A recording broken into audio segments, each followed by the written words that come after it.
The snorting of your father's ashes, which True. It is true. You did in fact do it. I ingested my ancestor, yes. Mainly because I'd had his box of ashes around for about 5-6 years. And it was sitting on the shelf, you know, in this little black box with a number on it, you know, and somehow I couldn't part with him, you know. I mean, I couldn't toss him to the winds or do some ceremony, and he would have cringed at that. My father was like that, yeah, you know, all he had said to me is that he didn't want to take up any ground on the face of this earth for his bones to moulder. Right. He wanted you know, the earth to be used. You know, better to grow a bunch of potatoes than take up that amount of land. Yeah. He thought cemeteries were stupid, you know, especially when they get bigger and bigger and bigger. You know, my father's attitude was this: well, we carry on like this, you know, everywhere will be a graveyard. Right. So he wanted to be cremated, which I did.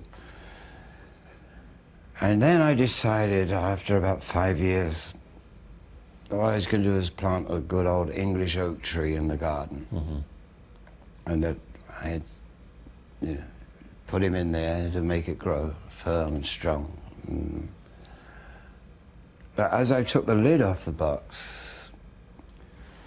fine bits of my dad flew onto the table, you know, like powder, you know. And honestly, I could not resist. I just scooped him up there, took out a straw, see you, Dad. And I did a little line of him. Yeah, I did that.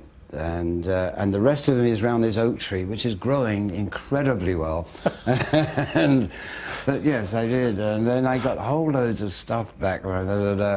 Somebody going, oh, how could you? And blah, blah, blah. And then others, more reasoned thought was, ingesting your ancestors has been a very, very, very important thing throughout history. Many ancient cultures do that. You know, I mean, hey, Dad, I wouldn't eat him, you know, but I snorted him. And just, I mean, a little bit. But what was I going to do? He's on the table. What am I going to do, brush him off? Brush him? Well, what am I going to do? How did it feel to snort him? How did it feel to snort him? Well, he got me off. It was a bit gritty, actually, but you know, it was done, and it was done. But I couldn't let the man go to waste. Right. You know?